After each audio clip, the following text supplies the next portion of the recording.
Hello everyone, आज मैं एक खौफनाक कहानी साझा करूंगा। ये कहानी एक मुर्दाघर के दरवाजे के बारे में है। चलो शुरू हो जाते हैं। रात के करीब 2 बजे थे। अस्पताल के गलियारों में सन्नाटा पसरा हुआ था। तभी एक भारी जंग लगे दरवाजे के चरमराने की आवाज गूंज उठी। नर्स एवलिन ग्रेंजर अपने कदम रोककर सावधान हो गई। वह आवाज उसने पहले भी सुनी थी। यह मॉर्ग के पुराने दरवाजे की आवाज थी। यह मॉर्ग अस्पताल के पूर्वी विंग के सबसे सुदूर छोर पर था और अब शायद ही कभी इस्तेमाल होता था। इमारत के नवीनीकरण के बाद ज्यादातर शवों को ऊपर के नए मॉर्ग में रखा जाता था, लेकिन एवलिन को यकीन था यह उसी दरवाजे की आवाज थी। एवलिन ने पूछा, डेनियल, तुमने वो आवाज सुनी? डेनियल ने जवाब दिया, कौन सी आवाज? एवलिन बोली, मॉर्ग का दरवाजा खुला है। डैनियल ने कहा, पर वो तो बंद और सील किया गया था महीनों पहले। एवलिन बोली, मगर अभी खुला है। डैनियल टॉर्च उठाकर खड़ा हुआ। दोनों शांतिपूर्वक गलियारे की ओर बढ़े, जहां समय मानो थम गया था। जब वे उस पुराने स्टील के दरवाजे तक पहुंचे तो देखा कि वह आधा खुला था। दरवाजे के बोल्ट बाहर की ओर उखड़े हुए थे, जैसे किसी ने अंदर से जबरदस्ती खोला हो। एवलिन बोली, थोड़ी देर पहले यहां एक औरत खड़ी थी।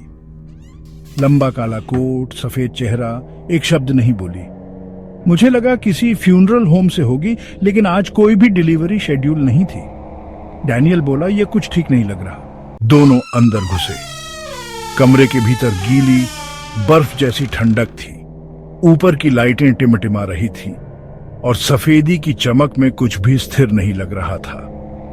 तभी एवलिन की नजर जमीन पर पड़ी काले गीले पैरों के निशानों पर पड़ी, जो एक खुले ड्रॉर से निकलकर ऑटोप्सी टेबल की ओर जा रहे थे।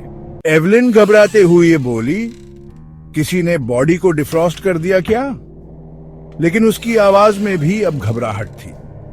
वो निशान उस ड्रॉर से शुरू हो रहे थे जो अब खाली था। तभी लाइटें बंद हो गईं। धीरे से एक डरावनी आवाज में किसी ने कहा, उसे वापस नहीं आना चाहिए था। एवलिन ने डेनियल की ओर मुड़कर देखा। डैनियल गायब था। एवलिन की सांसें तेज हो गईं। उसने मोबाइल की फ्लैशलाइट ऑन की और कमरे को स्कैन किया। वहां अब कोई नहीं था। तब उसकी नजर दीवार पर खून से लिखे एक संदेश पर पड़ी, do not open the drawer, और नीचे लिखा था MLG। वो वही नाम था, मैथ्यू लॉरेंस ग्रेंजर, एवलिन का भाई, जो 3 साल पहले एक रहस्यमयी कार दुर्घटना में मारा गया था। उसकी बॉडी इसी मॉर्ग में रखी गई थी। उसी पल एक आवाज फिर गूंजी, वो नहीं है जो तुम समझती हो। और एवलिन के पीछे खड़ी थी वही रहस्यमयी औरत। वह औरत बिना पलक झपकाए देखती रही। उसके होंठ धीरे से हिले। तुमने दरवाजा खोला, तुमने उसे फिर से बुला लिया। एवलिन डरते हुए नर्सिंग स्टेशन की ओर भागी।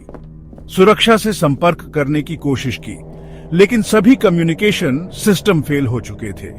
तभी कंप्यूटर स्क्रीन पर एक नई फाइल दिखाई दी। Subject Granger मैथ्यूएल।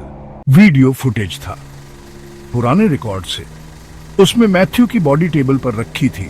फिर अचानक उसकी आंखें खुली। मोर्टिशियन चीखा। वीडियो कट हो गया। एवलिन कांप उठी। वो मरा नहीं था, वो कुछ और बन गया था। तभी फिर वह औरत सामने आ खड़ी हुई। तुम्हारा भाई मौत से भागा, लेकिन हर सौदे की कीमत होती है। अब उसकी जगह किसी और की जरूरत है। एवलिन ने खुद को नियंत्रित किया और स्केल पर लेकर फिर से मॉर्ग की ओर बढ़ी। वहां डेनियल खड़ा था, बिल्कुल बेजान। उसके पीछे टेबल पर मैथ्यू का शरीर पड़ा था। मैथ्यू बोल यू था। एवी, मदद करो, वो औरत ने कहा। तुम्हें चुनना होगा, या तो अपनी जान देकर उसे रहने दो, या उसे वहीं भेज दो जहां वह था। एवलिन बोली। मैथ्यू, क्यों? मैथ्यू ने जवाब दिया, मैं डर गया था मौत से, मैंने सौदा कर लिया। एवलिन ने कहा, माफ करना, और ब्लेड उसके दिल में उतार दी। शरीर तड़प उठा। एक अमानवी चीख गूंजी, लाइट्स फट गईं, जमीन हिलने लगी। औरत ने आंखें बंद करके प्रार्थना की। फिर सब शांत हो गया। सुबह स्टाफ ने एवलिन को दरवाजे के पास बेहोश पाया। डेनियल गायब था। सिक्योरिटी रिकॉर्ड गायब। मॉर्ग को स्थायी रूप से सील कर दिया गया। लेकिन कुछ लोगों का कहना है कि अब भी गहरी रात में ईस्ट विंग से एक फुसफुसाहट आती है। दरवाजा मत खोलना,